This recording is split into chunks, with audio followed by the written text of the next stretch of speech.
Bloody hell, what are you doing here? Oh yeah, it's John's Random Reviews. Hi, welcome back to John's Random Reviews. I'm in the workshop today making a lead slate.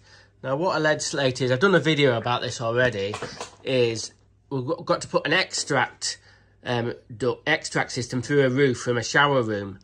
So to seal it against the slates and make it so the extract, all the steam can get out, we build one of these lead tubes. I've done the welding up the back, we made the flange at the bottom, and then in a bit I'm going to weld it onto a sheet of lead, obviously, and put a hole in it so we can get the extract duct through the roof and make it weather tight. Now normally I use this. This is MAP gas. Now MAP gas is like a weird sort of, it's propane. You can get these in from any plumbing merchant, but this is propane, but with a special ingredients. I don't know how they do it. They blend it with a couple of other gases, and you get a hotter flame than a normal propane bottle. So if you had this on a normal soldering nozzle for doing big soldering, you can do it. I use this. All I use is MAP gas. I don't use propane bottles. I prefer the heat of this, and also use it for drying the skateboard ramp at the skate park. But that's a different story. So when the MAP gas bottle has not got the normal nozzle on like that, you see, that's my soldering nozzle, I can put on my lead burning nozzle. So there it is. The problem I've got today is, because this is a 6-inch lead slate, I've already found this out with this. I know it doesn't look good. It's with MAP gas doing lead burning, it's really hard to get it hot enough and get a good sort of like a herringbone, a good pattern. I know that's not going to bloody leak. Let's get that started. It's not going to leak, but I don't like it. I can do better than that. Now back in the day, like 20 or 30 years ago, I used to do lead burning with a twin bottle setup, oxygen and acetylene. Now we used to have these big 6-foot gas bottles and these massive hoses, and then we used to do lead burning with oxygen and acetylene. We used to have two separate bottles, but because we don't do any, back in the day we used to do like gas belt, just welding with oxyacetylene, and do weld up gas pipes and all sorts of stuff. Long time ago, 30 years ago. But you have to have a special license to have oxygen and acetylene bottles. You don't have to have a license for these. You're not meant to, I don't know if you're meant to keep these in a van, or I don't know, there might be some rule. Anyway, we got rid of the oxygen and acetylene bottles because you have to have a license and you have to have all sorts of paperwork. And if you have oxygen and acetylene bottles in a van, it's the whole thing. You've got to get a special license and it costs money. So I was going to do this lead slate with a MAP gas, but I remembered Alan from, Alan from work, he's got one of these. Now this is a twin bottle sort of welding setup. Now in the yellow bottle, it's got butane. So it hasn't got acetylene, it's got butane in that bottle. And then in the other bottle, it's got an oxygen bottle and a butane, so it won't get quite as hot as acetylene and oxygen. But I haven't tried it yet. But this is Italian, this setup. So you got these two bottles, and when they run out, you can't refill them. They've got to be thrown away or recycled. You've got regulators on the top. You've got some nice hoses, and then you've got your what would you call it? Like a, I don't know, a lance or something. Burning torch? Yeah, burning torch, sorry. Look at it. It says Leadmaster, the welder's warehouse. Look at that lovely blue colour. So when the hoses connect on, the oxygen one has got a normal sort of thread, and then the butane one has got a sort of like a reverse thread, so you can't get them mixed up. And then in here, you can't see it. Excuse me. In there, it's got a thing called flashback arresters.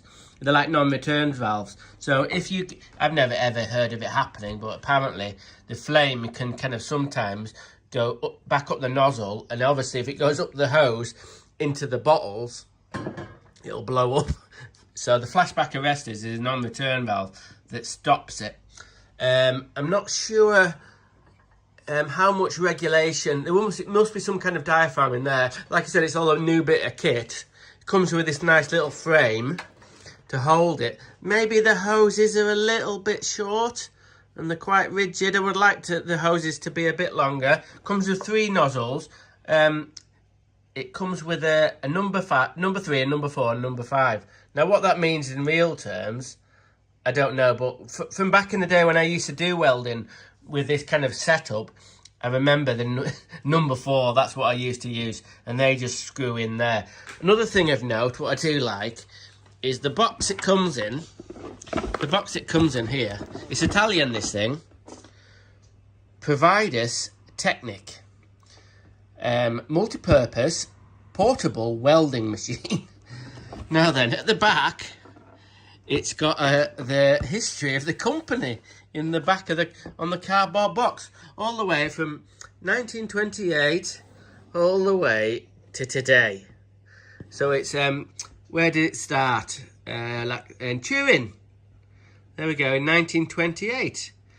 The Montaldo brothers began manufacturing heating, cooking and lighting and welding products. And then when they changed the name, where does it find this? In 1955, one of the founders dreamed of divine providence, providus in Latin, and the providus trademark was created.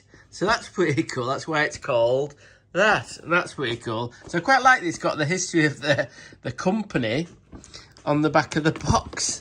That's cool. So what we're going to do is we're going to get this thing working. I don't know if I'll be able to film me actually doing a lead burning. I'll try to. I'll tell you why. I haven't got my sort of tripod, anything. I'm at work. So I think why I'm not using the MAP gas, obviously, is these are a lot hotter, probably twice as hot, and I'll get a better weld with this stuff. Bloody hell, I'll tell you what, I want this now. I'm gonna get one of these. They're quite expensive. Like the MAP gas bottles, they're not too much money really. But these are, I think you can get them for this setup for 250 quid, 200 quid maybe. And then I'm not sure if you're doing it occasionally. I suppose these would last quite a long time, but I don't know. And apart from lead burning, I think you could do a little bit of brazing, maybe. I don't know. I wouldn't mind trying it. I might try it. A bit of brazing. I don't think you could do any actually steel welding. I don't know though. On a tiny little bit. Maybe I should have got this set up and welded up that little part I needed for my angle grinder. Anyway, never mind. So there we go. We're going to do a little bit of lead work and then we'll see if it looks better than that. Anything will look bloody better than that. That's bloody crap. Anyway, okay. Okay, we've got the bottles on. And we've got the butane going, which is that yellow sort of very dirty flame. So now we just need to introduce the oxygen.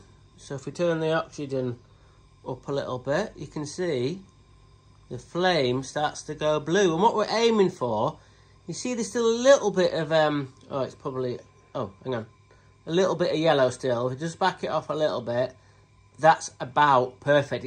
The actual flame picture, what I mean is how the flame looks. That will be a clean flame, but it might be a little bit sort of too strong really. Things of note, like I said, the kit's pretty good, but these little on-off sort of like turny dials are too loose. Now whether these can be tightened up, I don't know, but you just turn them a little bit and they turn too far.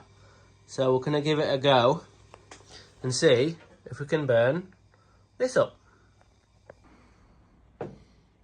Okay, right.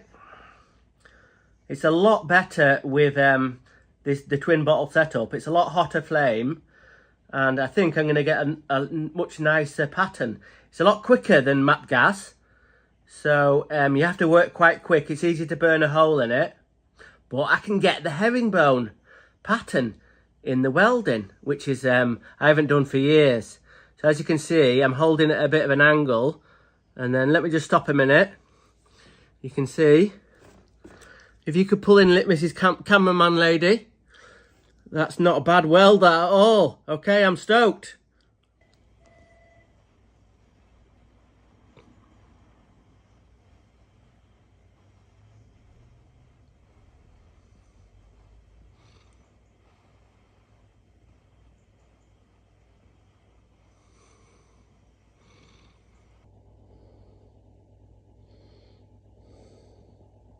Not bad, not bad. I know it's a bit stoppy and starty. To tell the truth, if I was doing a lot more of these, I'd have like a revolving table. And then the lead strip which I was using to melt into it, I'd have a lot longer one so I could do a bead all the way around, if possible. But did I like using this new setup? Butane and oxygen mix. Like a little welding setup. Oh, it was awesome. I did a fantastic job, but you have to be quick. If you're a bit sort of like nervous about lead burning and you use one of these, you're going to burn a hole in it. Things of note, if you kind of get the right at the end of the nozzle into the pool of molten lead, it flashes. So I've got some safety glasses on because it can get in your eye. Imagine molten lead in your eye, that can't be good at all. So what about the MAP gas one? I never ever, to tell the truth, I never want to use this again. This is all right for tiny little jobs, but anything bigger than a tiny job, it's no good. And you've got no control over these, and it's not hot enough. So MAP gas lead burning kit, it's okay, but this kit is awesome. Providus, Technic, Italian, all the way all the way from somewhere in Italy. Awesome bit of kit. So there we go. All done. Okay, thanks for watching another one of my daft videos. Okay, random is rad. Rock on. Bloody hell, are you still here? Well, fair play to you. If you've got to the end, why don't you consider subscribing? Bloody, have you seen all the crap that's on YouTube? Mine's a lot better than most of this shit.